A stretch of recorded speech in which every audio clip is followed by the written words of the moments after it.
एक ऐसा शब्द जो आपके घर की हंसी खुशी भरे माहौल को मातम में बदल दे। जी हाँ, और वो शब्द है कैंसर। कोई एक ऑर्गन में कोई एक टिश्यू या कोई एक ऊतक या उसका अंग जो है वो फिर से बढ़ना शुरू कर दे और वो ऐसे बढ़ना शुरू करे कि फिर उसको कंट्रोल करना नामुमकिन हो जाए। महिलाओं में होने वाले कैंसर कौन कौन से होते हैं? सबसे कॉमन कैंसर महिलाओं में ब्रेस्ट कैंसर है। सेकंड नंबर पे जो कैंसर आता है वो सर्वाइकल कैंसर है। ये क्या होता है और इसके जनरली होने के कारण क्या होते हैं? मतलब कुछ तो सर्कमस्टांसेस होते होंगे फीमेल्स के। कोरोना वायरस था, उसका इन्फेक्शन होने के कारण लोगों को लंग्स में प्रॉब्लम हुई थी, सांस लेने में दिक्कत होना, ये सारी चीज़ें हुई थी। उसी तरह का एचपीवी नाम का वायरस है जो कि सेक्सुअल ट्रांसमिशन के द्वारा फैलता है और यह वायरस अगर समय पे जांच कर ली जाए, समय पे इसका इलाज कर लिया जाए तो कैंसर जैसी बीमारी होने से पहले भी हम रोक सकते हैं, उसका पता भी लगा सकते हैं। विल पावर एक कैंसर पेशेंट के लिए कितना परसेंट हीलिंग का सोर्स होता है? 100% विल पावर उतना ही चाहिए जितनी दवा चाहिए। छोटा सा एग्जांपल है, वाइट डिस्चार्ज की प्रॉब्लम 90% महिलाओं को होती है, लेकिन वाइट डिस्चार्ज की प्रॉब्लम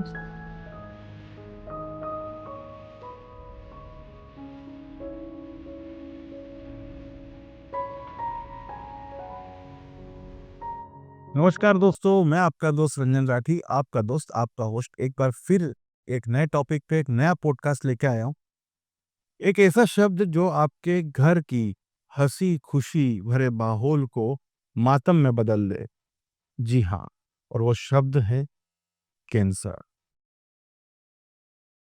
ये जिस भी घर में शब्द की छाया पड़ी है उसने पूरा माहौल बदल दिया है, जिंदगी बदल दी है। लेकिन इतने अंधकार में भी आप जानते हैं कई सारे डॉक्टर्स में एक पॉजिटिविटी, एक खुशनुमा माहौल और इस बड़ी बीमारी के सफलतापूर्वक विजय, वो विधि नहीं है।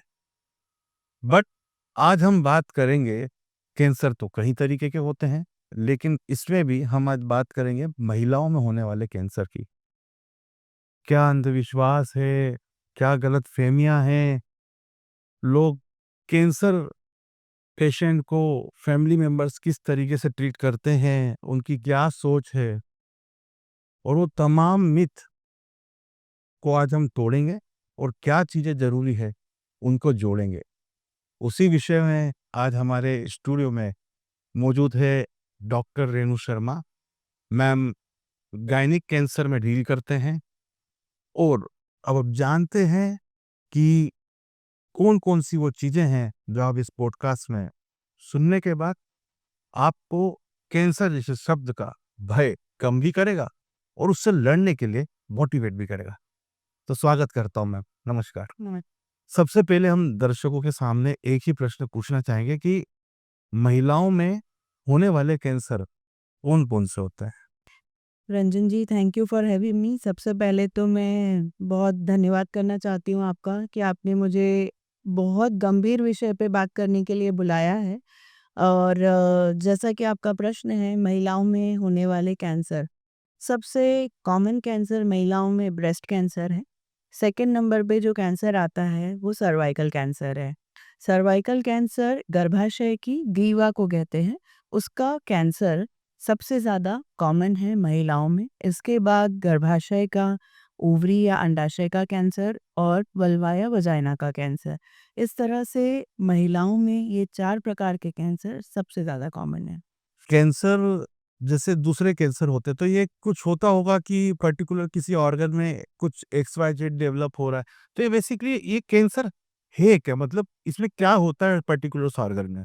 कैंसर को हम इस तरह से समझ सकते हैं कि हर एक व्यक्ति की जब बच्चा पैदा होता है तब से लेकर तो जैसे वो बड़ा होता है, एक तय उम्र तक उसके शरीर का विकास होता है, बॉडी के हर ऑर्गन का विकास होता है। उसी तरह से एक समय के बाद में वो विकास या उन ऊतकों का बढ़ना बंद हो जाता है। एक तय समय के बाद पूरी बॉडी में जो भी ऑर्गन्स फॉर्म रहते हैं, वो अपना नॉर्मल फंक्शन करते हैं। अब क्या हो अगर उस समय सीमा से आगे जाके कुछ समय अंतराल के बाद में, एक विशेष उम्र के बाद में आकर कोई एक ऑर्गन में, कोई एक टिश्यू या कोई एक ऊतक या उसका अंग जो है, वो फिर से बढ़ना शुरू कर दे।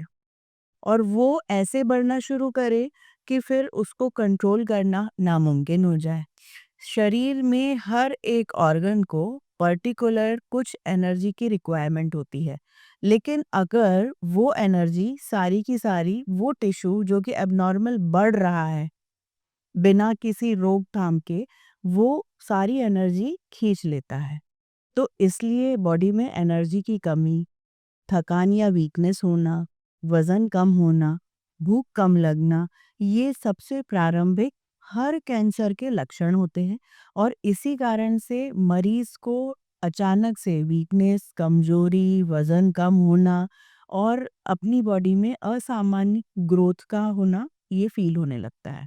ओके। तो अब हम जानते हैं कि सबसे पहले बात करते हैं सर्वाइकल कैंसर।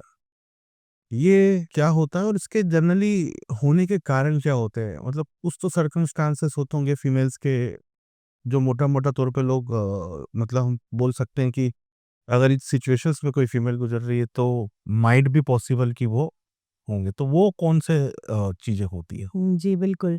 जैसा कि आपने अपना इंट्रोडक्शन जब स्टार्ट किया था, अपना बातचीत जब शुरू हुई थी, तब हमारी बात हो रही थी और आपने कहा था कैंसर एक ऐसी गंभीर बीमारी है, जो जिसका नाम सुन के ही लोग डर जाते हैं। और वो डर इसलिए लगता है क्योंकि कहीं न कहीं लोगों के मन में ये भय है कि ये लाइलाज है। एक बार कैंसर हो गया तो फिर इससे बचना नामुमकिन है। लेकिन अगर मैं आपको ये कहूँ कि कैंसर होने के पहले भी आपको ये पता चल सकता है कि आपकी बॉडी में कैंसर होने की संभावना है या नहीं है, और उससे पहले ही हम उन कंडीशंस का इलाज करके कैंसर होने की स्थिति को भी रोक देते हैं। तो ये कितनी बड़ी बात ये तो वाक़ई बड़ी बात है। है ना? और सबसे ज़रूरी सर्वाइकल कैंसर में यही चीज़ आती है। सर्वाइकल कैंसर, जिसे कि गर्भाशय की ग्रीवा या मुख कहा जाता है, उसका कैंसर 99% टाइम्स एचपीवी नाम का एक वायरस है, उसके द्वारा किया जाता है। अब एचपीवी वायरस जो है, ये एक तरह का, जैसे मैं उदाहरण के लिए लोगों को समझाती हूँ कि कोरोना वायरस था। उसका इन्फेक्शन होने के कारण लोगों को लंग्स में प्रॉब्लम हुई थी, साँस लेने में दिक्कत होना, ये सारी चीज़ें हुई थी। उसी तरह का एचपीवी नाम का वायरस है, जो कि सेक्सुअल ट्रांसमिशन के द्वारा फैलता है। और यह वायरस अगर समय पे जाँच कर ली जाए, समय पे इसका इलाज कर लिया जाए, तो कैंसर जैसी बीमारी होने से पहले भी हम रोक सकते हैं, उसका पता भी लगा सकते हैं और महिला को जीवन भर के लिए हम सुरक्षित भी कर सकते हैं। सो एचपीवी इसका सबसे मुख्य कारण है। तो ये जो एचपीवी वैक्सीन्स आती हैं इस तरीके के कैंसर में कितनी कारगर साबित होती बहुत कारगर हैं। एचपीवी वायरस की वैक्सीन जो है, ये सामान्यतः 9 वर्ष से 14 वर्ष की बच्चियों को लगाई जाती है।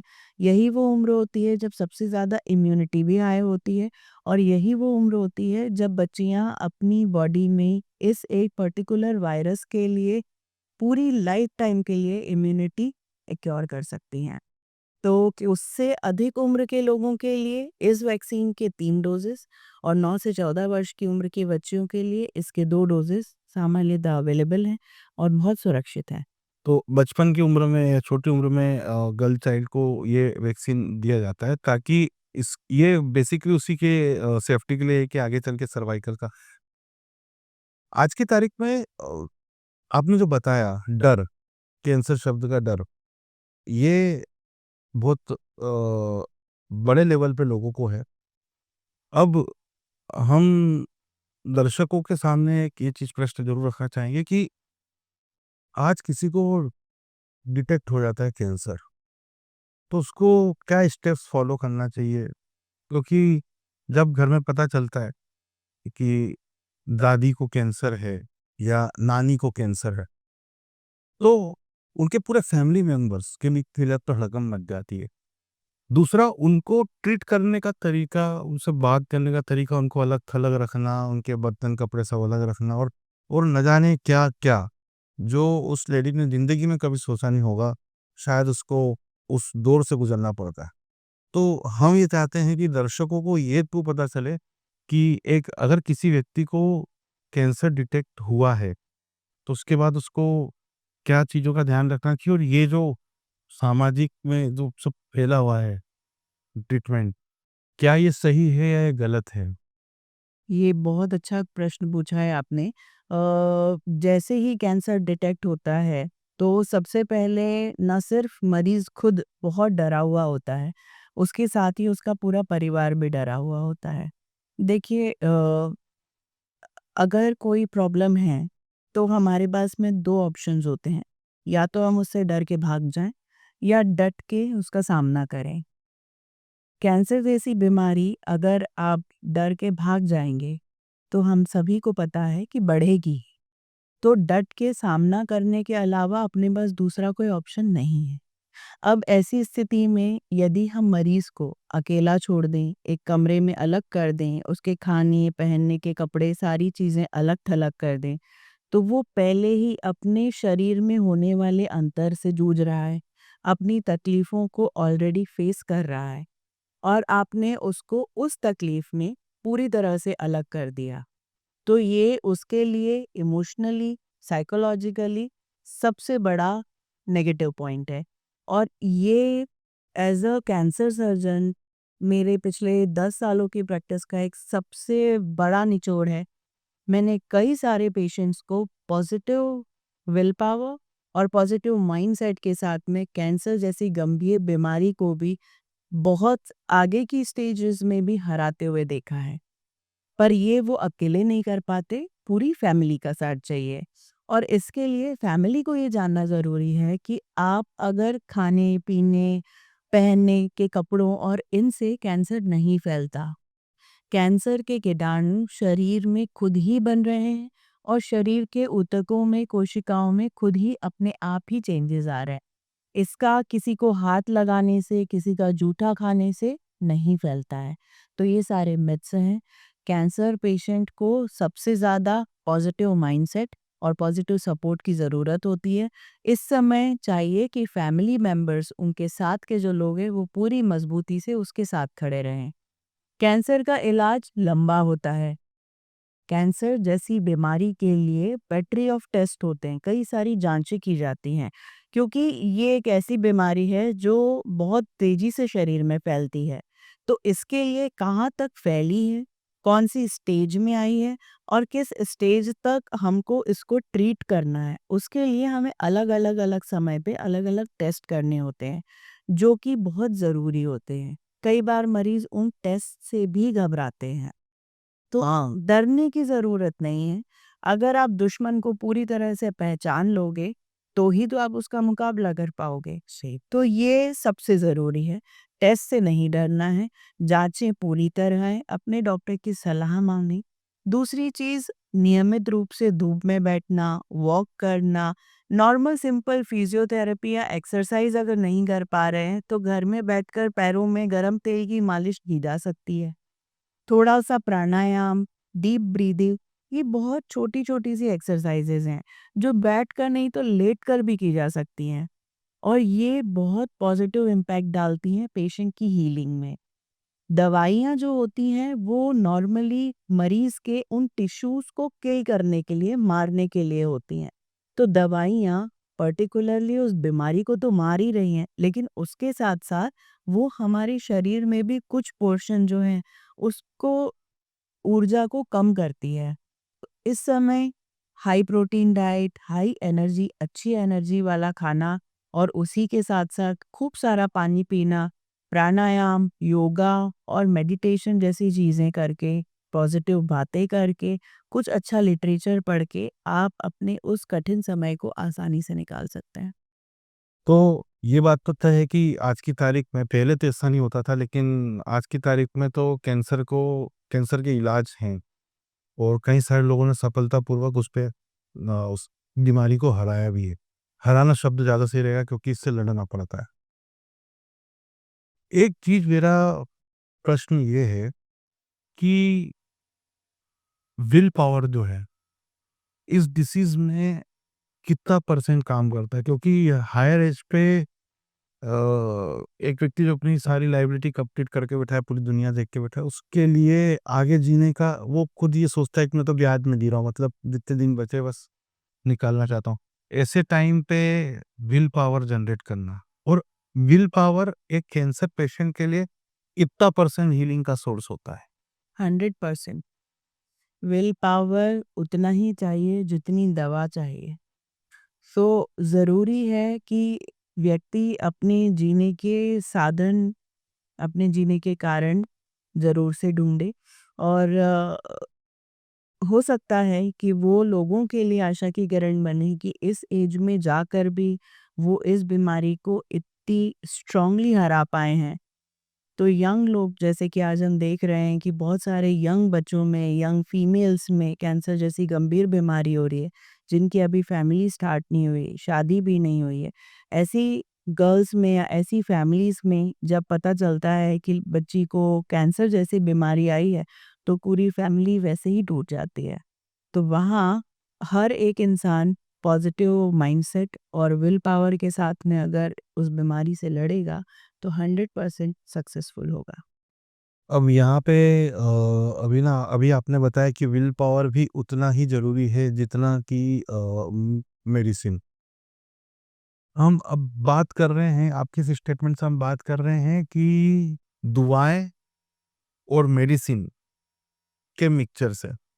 तो मैम, साइंस लॉजिक पे चलता है।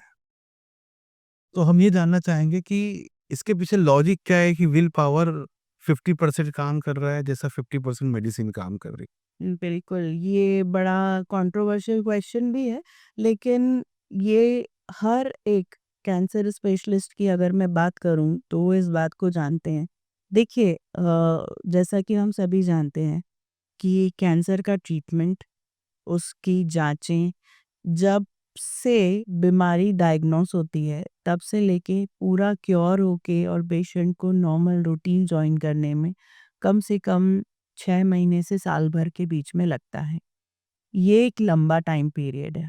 अगर हमें 3 दिन से ज़्यादा चौथे दिन या 5वें दिन भी सर्दी-जुकाम हो जाता है, तो हम ये कहते हैं, अरे यार बहुत सर्दी हो गई, इस बार तो ठीक ही नहीं हो रही है। हम में पेशेंस की कमी है। वहाँ विल पावर काम आता है कि नहीं, मुझे दवाई लेना है, मुझे ठीक होना है, मेरे को ये जाँच टाइम पे कराना है, मेरे को जाके डॉक्टर को दिखाना है। यहाँ विल पावर सबसे ज़्यादा ज़रूरी होता है। यदि मरीज़ बीमारी से हार जाए, इलाज से हार जाए, दवाओं से हार जाए, डॉक्टर आपकी सहायता के लिए उपलब्ध हैं, लेकिन उनके पास जाना आपको ही पड़ेगा। सारी आधुनिक सुविधाएँ, नए तरह की सारी इमेजिंग टेक्निक्स, सारी जाँचें उपलब्ध हैं, लेकिन करवाना हमें ही पड़ेगा। तो अगर हमें ठीक होना है, तो दवा हमें ही लेनी पड़ेगी। तो वहाँ विल पावर बहुत काम आता है। रही बात, ये एस्टेब्लिश्ड फैक्ट है, मेरे बहुत सारे जो पैरामेडिक मित्र हैं, जिन्होंने आयुष विभाग से लेकर तो योगा और पैरामेडिकल स्टाफ से लेकर सारे लोग, हमारी अगर किसी ने इस तरह का ट्रीटमेंट की व्यवस्था देखी है, तो कैंसर हॉस्पिटल्स में अगर आप देखेंगे, तो वहाँ पर डाइटरी सपोर्ट भी, स्पेशल डाइट प्लान्स भी होते हैं पेशेंट के लिए, स्पेशल फिजियोथेरेपी भी होती है, स्पेशल योगा सेशंस भी होते हैं। ये बात प्रूवन है साइंटिफिकली कि योगा, प्राणायाम, साइंटिफिक रिसर्च के द्वारा, कि ये बॉडी में बहुत पॉजिटिव इम्पैक्ट डालते हैं, ना सिर्फ कैंसर में, बाकी सारी बीमारियों में भी। तो ये हर इंसान को हमारे ये एडवाइस रहती है कि हर एक पेशेंट को, यदि आप थोड़ा भी फ़ील ठीक नहीं कर रहे हैं, तो अपना नॉर्मल रूटीन से हटकर एटलीस्ट योगा, प्राणायाम और इस तरह की चीज़ें करें। तो अब आगे बढ़ते हैं। आपका अनुभव क्या कहता है, भारत में आज की तारीख में जो कैंसर हो रहा है फीमेल्स में, उसके जनरली कारण क्या, और जो भी आपने ज़िक्र करा था कि यंगस्टर्स को भी हो रहा है, उनके कारण क्या है? क्या फैमिली में किसी को था इसलिए हो रहा है, या हम कुछ आज की तारीख में महिलाएँ कुछ गलत कर रही हैं, जो जिसकी फ्रीक्वेंसी बढ़ गई, जिसके कारण कैंसर बढ़ रहा है? ऐसा क्या आज की तारीख में भारत में हो रहा है? कैंसर के केसेस ज़्यादा आ रहे हैं। एक तरह से देखा जाए तो पिछले दशक में जितने कैंसर के केसेस हमने नहीं देखे, उससे कहीं ज़्यादा आज के पिछले पोस्ट कोविड एरा की अगर मैं बात करूँ पिछले 3-4 साल में, तो यंग गर्ल्स से लेकर ओल्ड एज तक में कैंसर के केसेस बढ़ गए हैं। इसका सबसे बड़ा कारण तो मैं कहूँगी पब्लिक अवेयरनेस है। जो सोशल मीडिया अवेलेबल है, वहाँ पर पहले लोगों को पता ही नहीं होता था कि लक्षण क्या हैं, परेशानी क्या होती है और किस तरह से, कहाँ पे जाकर, कब जाँच करवानी चाहिए। छोटा-सा एग्ज़ाम्पल है, व्हाइट डिस्चार्ज की प्रॉब्लम 90% महिलाओं को होती है, लेकिन व्हाइट डिस्चार्ज की प्रॉब्लम सबको होती है करके एक लेडी घर में रह जाती थी। आज अगर प्रॉब्लम थोड़े समय तक ज़्यादा हो रही है, तो वो जाके डॉक्टर को कंसल्ट करती है। तो अवेयरनेस आई है, ये एक पॉज़िटिव चीज़ है, सोशल मीडिया का इम्पैक्ट है। रही बात यंग लोगों में क्यों हो रही है, तो कुछ हैबिट्स, कुछ प्रैक्टिसेस और कुछ एब्नॉर्मैलिटीज़, सारी चीज़ें एक साथ हैं। यहाँ मैं ये कहना चाहूँगी कि कुछ कैंसर्स जैसे ओवेरियन कैंसर, ये जेनेटिक होते हैं। अगर फैमिली में किसी को है, तो महिला को उसकी संभावना बढ़ जाती है।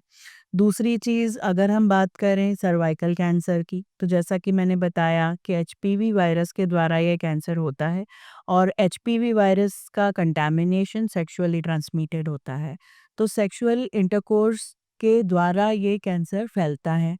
पहले के ज़माने में और स्पेशली इंडिया में अगर हम बात करें तो मोनोगैमिक रिलेशनशिप होती थी, एक ही सेक्सुअल पार्टनर होता था। आजकल हमने ये देखा है कि मल्टीपल सेक्सुअल पार्टनर्स के कारण एचपीवी का इन्फेक्शन बढ़ जाता है और उसके कारण कैंसर के केसेस जल्दी आने लगे हैं।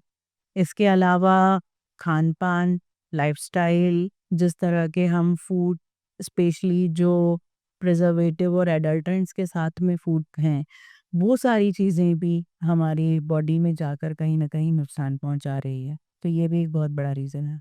अब आगे चलते हैं, अब अगला प्रश्न आता है कि क्योंकि भारत को गाँव का देश बोला गया है, गाँव में आज भी शर्म और डर रहती है और इस पॉडकास्ट के माध्यम से हम चाहते हैं कि अ, महिलाओं को आप क्या संदेश देना चाहती हैं जब भी अगर कुछ उनको एब्नॉर्मल चीज़ें मिलती हैं? उन्हें किस तरीके से इस चीज़ को अपने घरवालों के सामने रखना चाहिए?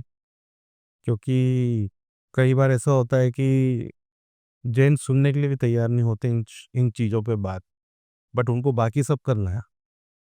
तो महिलाओं को आप क्या मैसेज देना चाहिए, किस तरीके से वो कन्विंस करें? क्योंकि और कौन-कौन सी वो चीज़ें हैं, जैसे आपने बताया ना कि कैंसर डिटेक्ट होने के पहले कुछ अ, डेवलप होने के पहले भी कुछ बॉडी जो है किसी एक रूप पे जाती हुई दिखती है। तो वो चीज़ें क्या हैं और शर्म और डर को लेके महिलाओं को क्या करना चाहिए? रंजन जी, ये बहुत ही बेसिक क्वेश्चन है और इस चीज़ के लिए ही मैंने एक गायनेक ऑन्को केयर फाउंडेशन की स्थापना करी, जहाँ पे हम ट्राइबल एरिया में जाकर और महिलाओं को कैंसर अवेयरनेस के लिए प्रेरित करते हैं और वहीं की महिलाओं को ट्रेनिंग भी देते हैं। अपने साथ की महिलाओं को स्क्रीन भी कर सकती हैं, टेस्ट भी कर सकती हैं और मोटिवेट भी कर सकती हैं। तो इसमें से अगर हम बात करें कि कौन से ऐसे लक्षण होते हैं, देखिए अगर हम बात करें सर्वाइकल कैंसर की, तो सर्वाइकल कैंसर होने से पहले हमें पता कैसे चले, इसके लिए ना पेप स्मीयर नाम का एक टेस्ट होता है। नॉर्मली महिलाओं को व्हाइट डिस्चार्ज की प्रॉब्लम तो बहुत होती है, लेकिन व्हाइट डिस्चार्ज कब खतरनाक है और कब नॉर्मल है, इसके लिए हमें पेप स्मीयर टेस्ट की सहायता लगती है।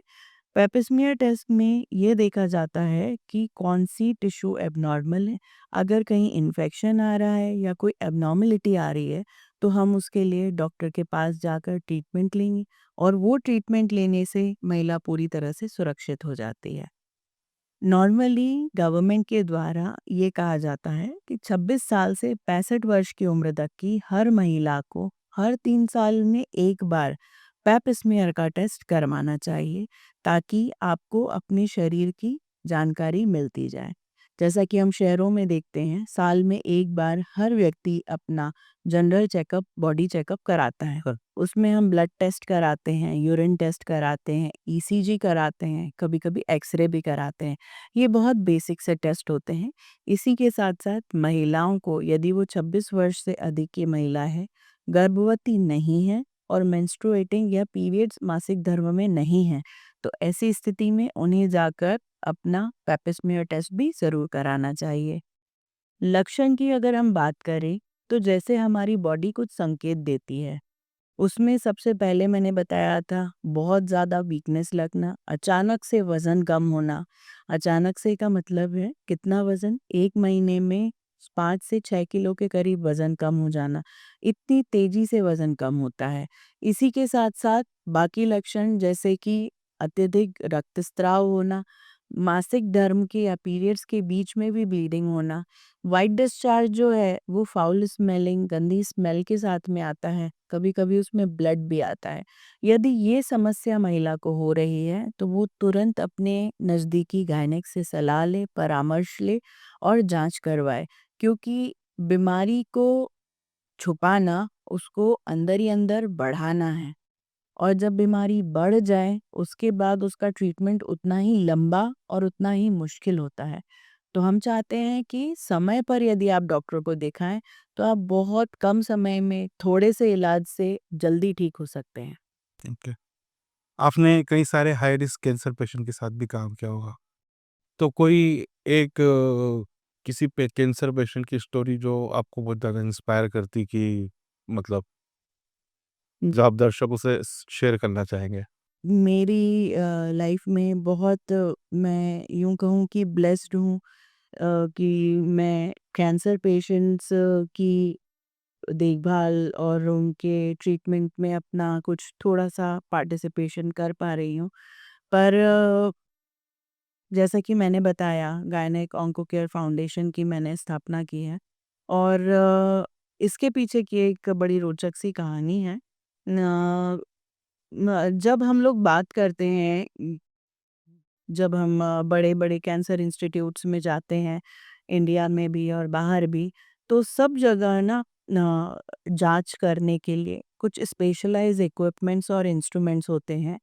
जैसे ही हम एडवांस या डेवलप्ड कंट्रीज़ में जाते हैं, तो वहाँ पर जाँचें करने का तरीका, लोगों की अवेयरनेस और डॉक्टर्स का पेशेंट के साथ डील करने का तरीका बहुत अलग होता है।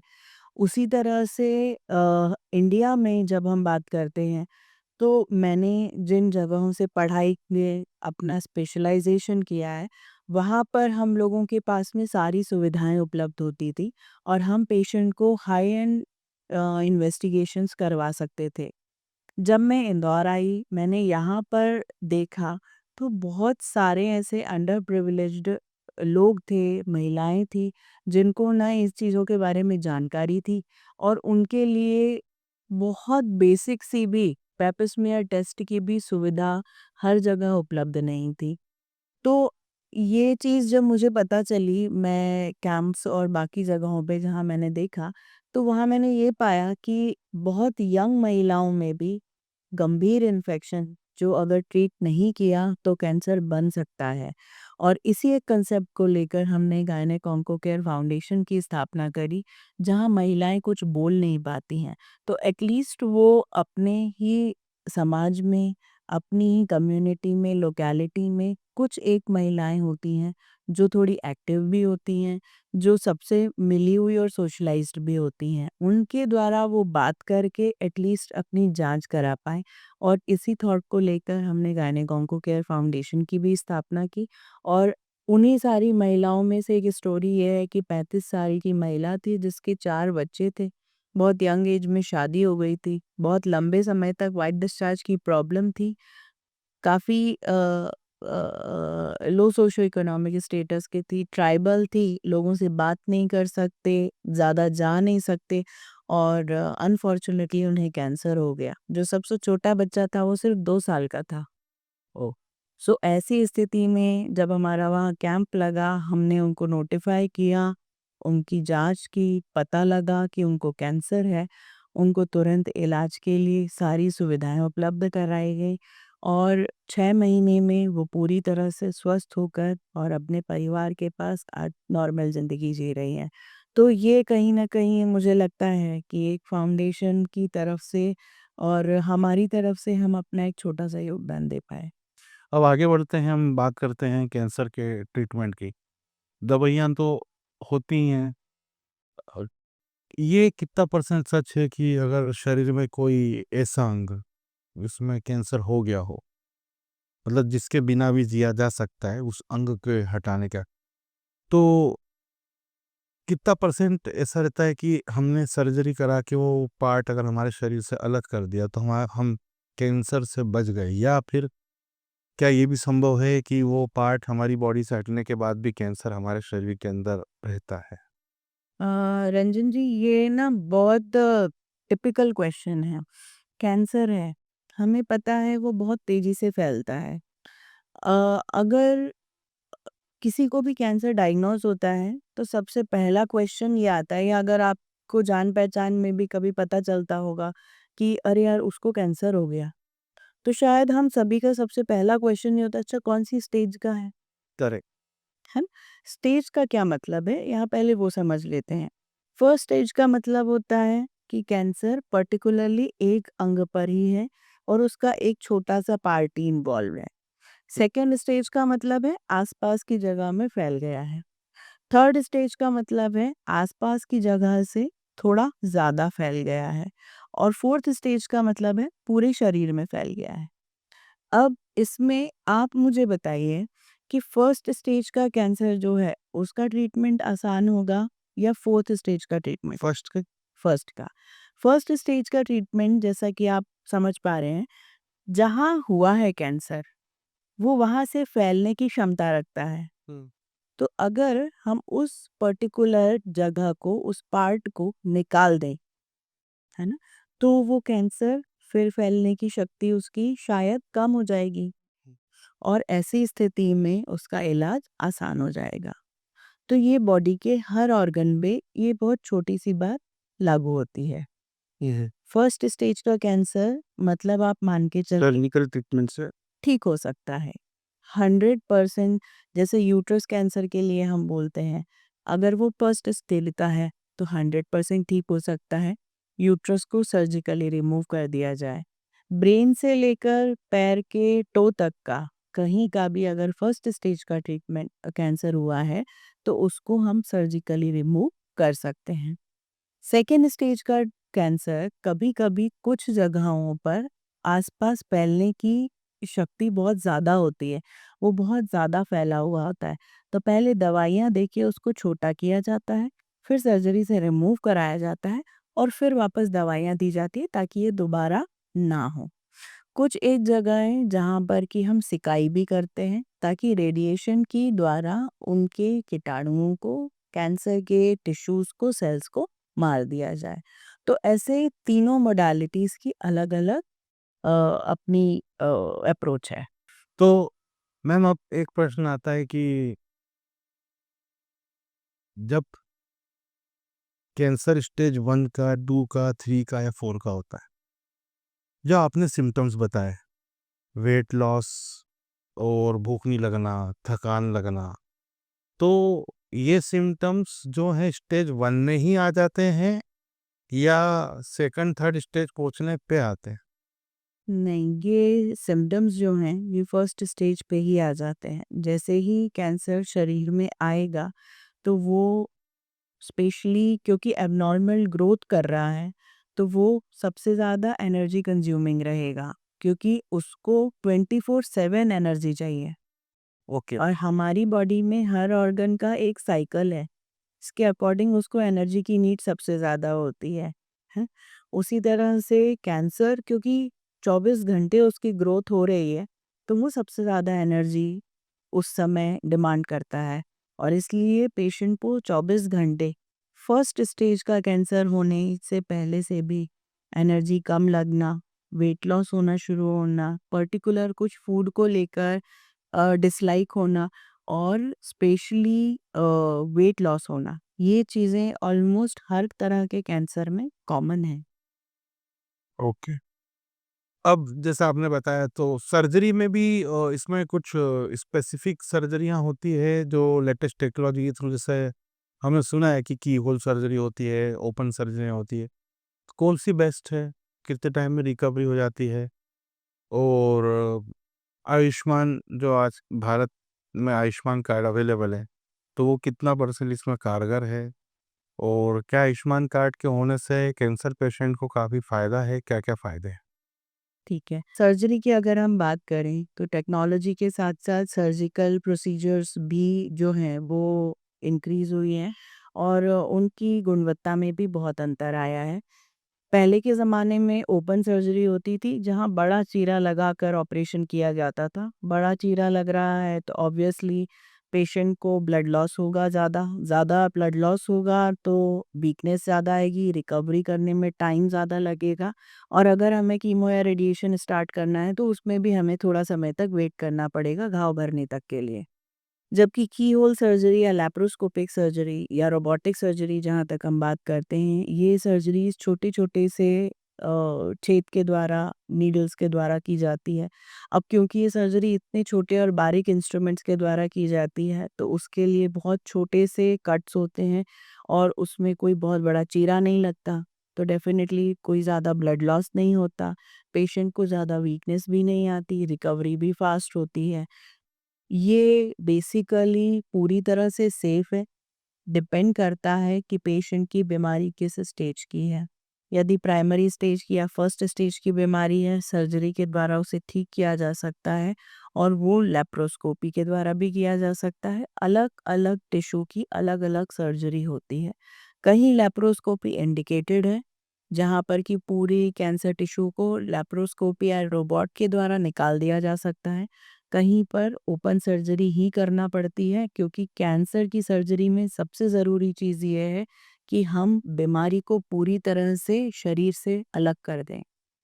तो अच्छी वही सर्जरी होगी जो बीमारी को या कैंसर के पार्ट को पूरी तरह से निकाल दे।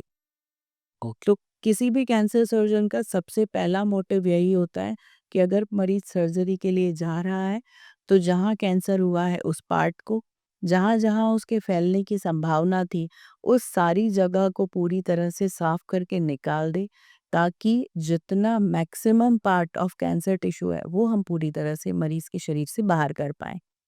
दूसरी बात ये रही आयुष्मान की, जहाँ तक बात है, आयुष्मान सरकार की बहुत अच्छी योजना है, जिसमें कि मरीज़ों को, अंडर प्रिविलेज्ड मरीज़ों को, कैंसर पेशेंट्स को हर तरह की सुविधा और उपचार मिल सकता है, वो भी आयुष्मान कार्ड के द्वारा। तो ये गवर्नमेंट ने बहुत अच्छी एक स्कीम चालू करी है, जहाँ पर कि दूर-दराज़ के और नॉन रीचेबल गाँवों में भी मरीज़ अगर कार्ड लेकर आते हैं, तो वो एक अच्छी सुविधा का लाभ उठा सकते हैं। तो अभी आपने 2 नाम लिए, कीमो और रेडिएशन। एक पेशेंट जो कि जिसको कैंसर के सिम्पटम आ गए हैं या उसको स्टेज 1 का कैंसर हो, तो कीमो और रेडिएशन बेसिकली होता क्या है? और ये क्या स्टेज 1 या किसी भी तरीके का स्टेज 1 का कैंसर हो तो उसमें इनका लेना अत्यंत आवश्यक है? देखिए, जैसा कि हम सब जानते हैं, जैसा मैंने पॉडकास्ट की शुरुआत में ही बताया था कि शरीर का कोई भी टिश्यू अगर एब्नॉर्मल रूप से ग्रोथ कर रहा है और वो कैंसर कहलाता है ना? तो कुछ ऐसे टिश्यूज़ हैं जिनको कि अगर हम ग्रोथ हो रही है, ट्यूमर हो रहा है, तो उसको हम सर्जरी के द्वारा काट के निकाल सकते हैं। लेकिन अगर ब्लड कैंसर हो रहा है, ब्लड पूरी बॉडी में ही है, बोन्स में ही बन रहा है, ऐसी कंडीशन में हम उन ट्यूमर्स को कैसे मारेंगे? उसको हम दवाइयों के द्वारा ही मारेंगे, हम रेडिएशन के द्वारा ही उसको ख़त्म कर पाएँगे। ऐसे ही हर एक ऑर्गन का स्पेसिफिक ट्रीटमेंट प्रोटोकॉल है, जो कि अलग-अलग कैंसर सोसाइटीज़ से लेकर तो अलग-अलग कैंसर की पूरी रिसर्च करने के बाद में और फिर बनाया गया है। तो कुछ स्टेजेस ऑफ कैंसर में सर्जरी पहला ट्रीटमेंट होता है। अगर वो कहीं फैला हुआ पाया जाता है, तो फिर कीमो या रेडिएशन की ज़रूरत पड़ती है। कहीं कुछ मोडालिटीज़ या कुछ कैंसर्स ऐसे होते हैं, जिनमें सर्जरी ज़रूरत नहीं होती, उनको हम कीमोथेरेपी या रेडियोथेरेपी के द्वारा ही ठीक कर सकते हैं। तो ये तो अंत में आपसे एक सबसे इम्पोर्टेंट प्रश्न, जो मैंने जहाँ से मैं अपना पॉडकास्ट स्टार्ट करा था कि कैंसर एक शब्द जो पूरे घर की खुशियों को तब्दील कर देता है, कि शब्द को हर व्यक्ति को किस तरीके से लेना चाहिए, और महिलाओं को खास तौर पे इस शब्द को लेकर, क्योंकि मेरा ऐसा मानना है कि थोड़ा सा किसी विल पावर की अगर बात करें तो पुरुषों में थोड़ा सा स्ट्रांगनेस ज़्यादा पाई जाती है, थोड़े टफ होते हैं। फीमेल भी आजकल टफ होते जा रही है, लेकिन जरूरी नहीं कि हर किसी के सर्कमस्टांसेस सेम हो। तो वो कैंसर का शब्द जब कोई डॉक्टर किसी पेशेंट को बोलता है, तो उस पेशेंट को अब इस शब्द के साथ कैसा बिहेव करना चाहिए, और कौन-कौन सी मानसिकताएँ हैं, जिनसे उनको अपने आप को बचाना चाहिए। क्योंकि ये शब्द अपने आप में जब सुन लेता है व्यक्ति, उसी उसी क्षण से वो बस ये सोचना चालू कर देता है कि मुझे ये करना है, ये करना है, ये इस्टेब्लिश करना है, ऐसा करना है, इस तरीके से करना है, मेरे जाने का कोई दिक्कत नहीं है, तो वहाँ से वो चालू हो जाता है। तो ये बहुत बड़ा एक प्रेशर है, शब्द का ही अपने आप में बहुत बड़ा प्रेशर है। अब इसको सुनने के बाद महिलाओं को या किसी भी कैंसर पेशेंट को इसको कैसे लेना चाहिए, और क्या उसको एक मेंटल जो अपन बोले उसको प्रेशर फील ना हो? रंजन जी, ये पहली बार ऐसा क्वेश्चन मेरे सामने आया है इतने सालों में। और जब आप मुझसे ये प्रश्न पूछ रहे थे ना, उसी दौरान और हमारी इतनी देर की बात के दौरान ना, मुझे एक चीज़ दिमाग में आई है कि कैंसर को कैसे पॉज़िटिव लिया जाए, है ना? तो बचपन से हम सभी कभी न कभी परीक्षाएँ देते आए हैं, स्कूल में एग्ज़ाम देते आए हैं, क्लासेस, एक क्लास, दूसरी क्लास, पढ़ाई के दौरान, कॉलेज में परीक्षाएँ देते आए हैं। और अ, एक ये बात कही जाती है कि आप जब तक आपका जीवन है, परीक्षाएँ तो हैं ही, करेक्ट। हर एक फ़ेज़ में आती है, कभी किस फ़ेज़ में, कभी किस फ़ेज़ में। सो क्या हम आप इस चीज़ को इस तरह से ले सकते हैं कि ये भी हमारे जीवन की परीक्षा है, जहाँ पर कि हमें इसकी तैयारी और इसका मुकाबला पूरे पॉज़िटिविटी और जोश के साथ करना चाहिए।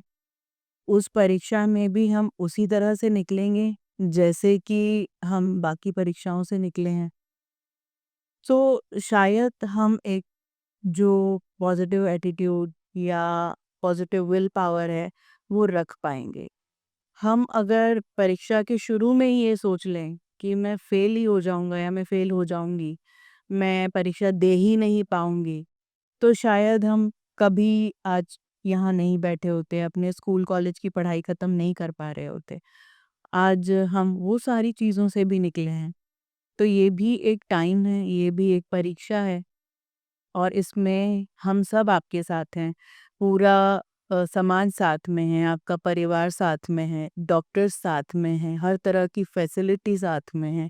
इनफैक्ट गवर्नमेंट भी अपनी तरफ से हर तरह की हेल्प करती है। हमने बात की आयुष्मान कार्ड की, इसके अलावा PM relief fund, CM relief fund, मुख्यमंत्री कैंसर योजना, बहुत सारी योजनाएँ हैं। और ऑलमोस्ट हर वो अस्पताल जो कैंसर का इलाज करता है, वहाँ इन सारी सुविधाओं की, इन सारी योजनाओं की सुविधा उपलब्ध है। तो आपकी इस कठिन परीक्षा में हम आपके साथ हैं, आपकी हर तरह से हेल्प करने में आपके साथ हैं, पर मरीज़ को ये चीज़ खुद से जाननी होगी कि मैं इस परीक्षा में अपीयर भी होऊँगा और पूरी तरह से सफल होके बाहर भी आऊँगा।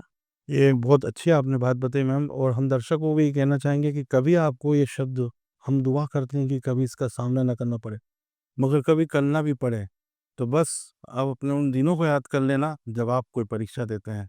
डट जाइए लड़ने के लिए, इस परीक्षा को पास करने के लिए, और जैसा कि मैम ने कहा, हम सब लोग आपके साथ हैं।